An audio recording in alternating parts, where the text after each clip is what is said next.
Bismillahirrahmanirrahim. Assalamualaikum warahmatullahi wabarakatuh.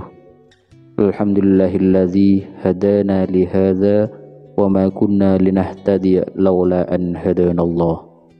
Asyhadu an la ilaha illallah wahdahu la syarikalah wa asyhadu anna Muhammadan abduhu wa rasuluh la nabiyya ba'dah.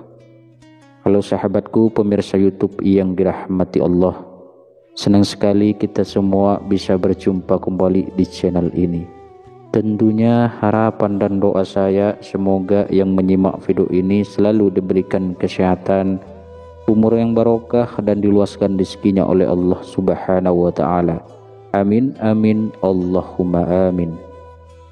Sahabat beriman yang dirahmati Allah Subhanahu wa ta'ala, salat subuh merupakan salah satu salat wajib yang mempunyai daya tarik tersendiri di antara salat wajib lainnya.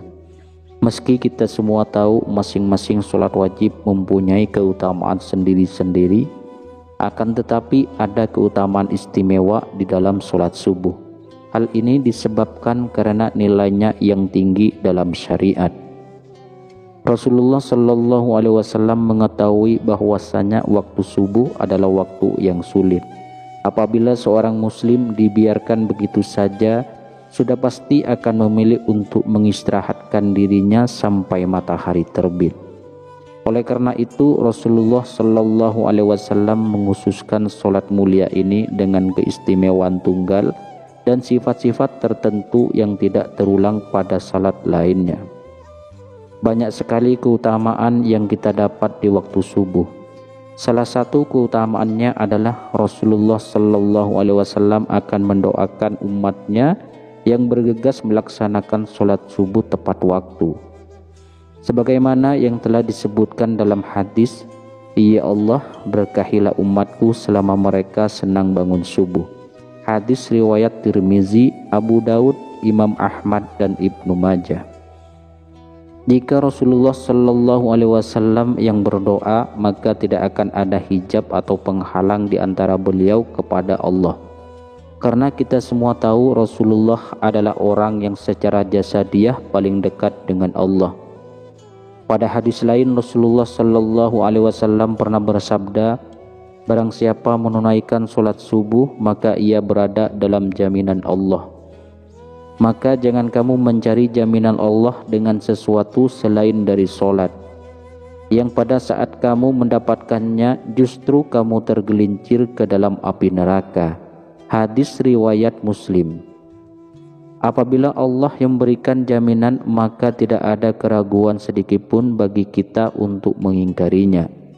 Selain itu, waktu subuh adalah waktu terlebih untuk mendapatkan rahmat dan ridho Allah Subhanahu wa ta'ala.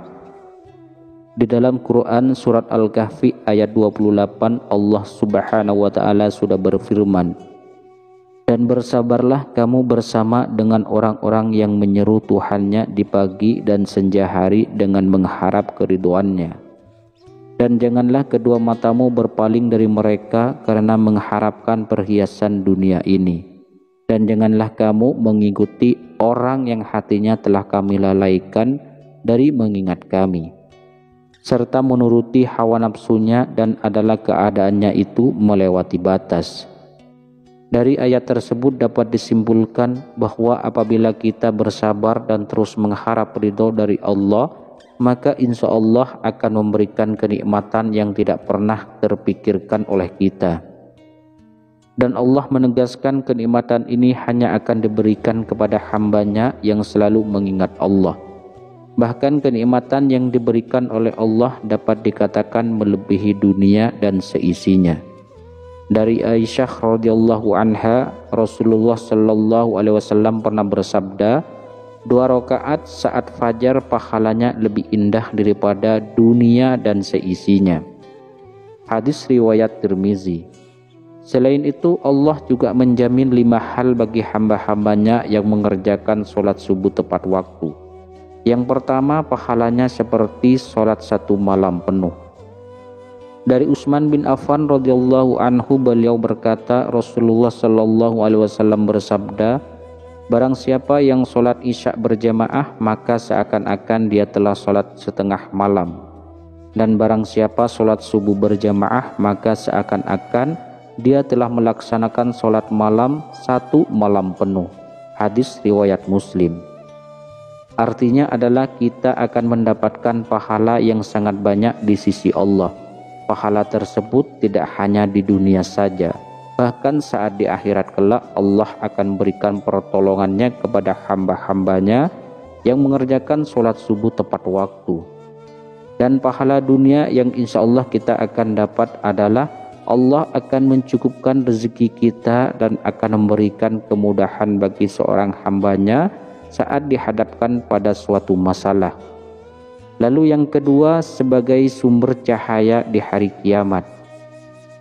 Saat kiamat datang, seluruh alam semesta akan hancur. Matahari akan digulung sehingga keadaan menjadi gelap gulita dan semua makhluk akan mati. Di saat kita dibangkitkan dan dikumpulkan di padang mahsyar untuk menghadapi pengadilan Allah, maka disitulah akan terlihat cahaya dari orang-orang yang masa hidupnya di dunia sering mengerjakan kewajiban sholat 5 waktu, dan diantaranya adalah sholat subuh.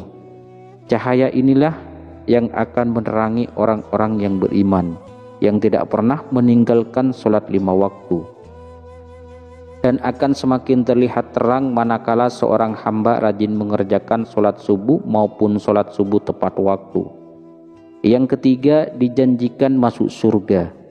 Ini memang tidak ada satu orang pun yang tak ingin masuk surga dengan segala kenikmatannya.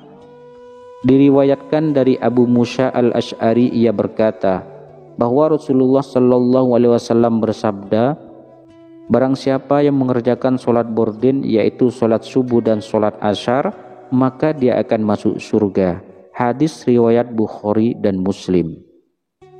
Dari hadis tersebut dapat kita simpulkan bahwa ada 2 waktu sholat yang mempunyai keutamaan lebih besar dibanding keutamaan sholat wajib lainnya. Kenapa bisa seperti itu? Sebagian besar ulama berpendapat karena 2 waktu tersebut adalah waktu yang sulit. Maksudnya adalah kita semua tahu bahwa waktu subuh adalah waktu di mana kita sedang enak-enaknya mengistirahatkan tubuh atau tidur. Dan waktu asyar adalah waktu di mana kita sedang sibuk-sibuknya bekerja untuk mencari rezeki. Jadi untuk bisa mengerjakan secara tepat waktu rasa-rasanya sulit. Oleh karena itu Allah memberikan keutamaan lebih dibanding dari sholat wajib yang lainnya. Yang keempat, selalu dalam lindungan Allah. Tiada perlindungan yang lebih diinginkan oleh seorang hamba melainkan hanya perlindungan dari Allah Subhanahu wa ta'ala. Karena dengan mendapatkan perlindungan dari Sang Pencipta, maka sudah dipastikan hidup seseorang akan selalu diselimuti dengan ketenangan dan tidak akan pernah takut dengan apapun, baik harta, jabatan, keluarga, bahkan dari kejahatan yang disebabkan oleh manusia. Dari Jundab bin Sufyan, Rasulullah sallallahu alaihi wasallam bersabda, barang siapa yang menunaikan sholat subuh maka ia berada dalam jaminan Allah. Maka jangan coba-coba membuat Allah membuktikan janjinya. Barang siapa yang membunuh orang yang menunaikan sholat subuh, Allah akan menuntutnya sehingga Allah akan membenamkan mukanya ke dalam neraka. Hadis riwayat Muslim, At-Tirmizi dan Ibnu Majah. Dari hadis tersebut dapat disimpulkan bahwa Allah akan memberikan balasan bagi siapapun yang menghalangi orang lain untuk mengerjakan sholat, terutama adalah sholat subuh. Kemudian yang kelima, dapat melihat Allah. Siapa yang tak ingin bisa melihat Allah, pencipta alam semesta dan seisinya secara langsung? Rasa-rasanya tidak ada satu manusia beriman pun yang tidak ingin melihat Allah. Dari Jabir bin Abdullah radhiyallahu anhu, ia berkata, kami sedang duduk bersama Rasulullah sallallahu alaihi wasallam, kita melihat bulan purnama. Beliau berkata, Sungguh kalian akan melihat Rabb kalian sebagaimana kalian melihat bulan yang tidak terhalang dalam melihatnya. Apabila kalian mampu, jangan kalian menyerah dan melakukannya solat sebelum terbit matahari dan solat sebelum terbenam matahari. Maka lakukanlah. Hadis riwayat Bukhari dan Muslim. Sahabat beriman yang dirahmati Allah, beruntunglah bagi orang-orang yang beriman yang selalu menjaga solat 5 waktunya, terutama solat subuh dan asar.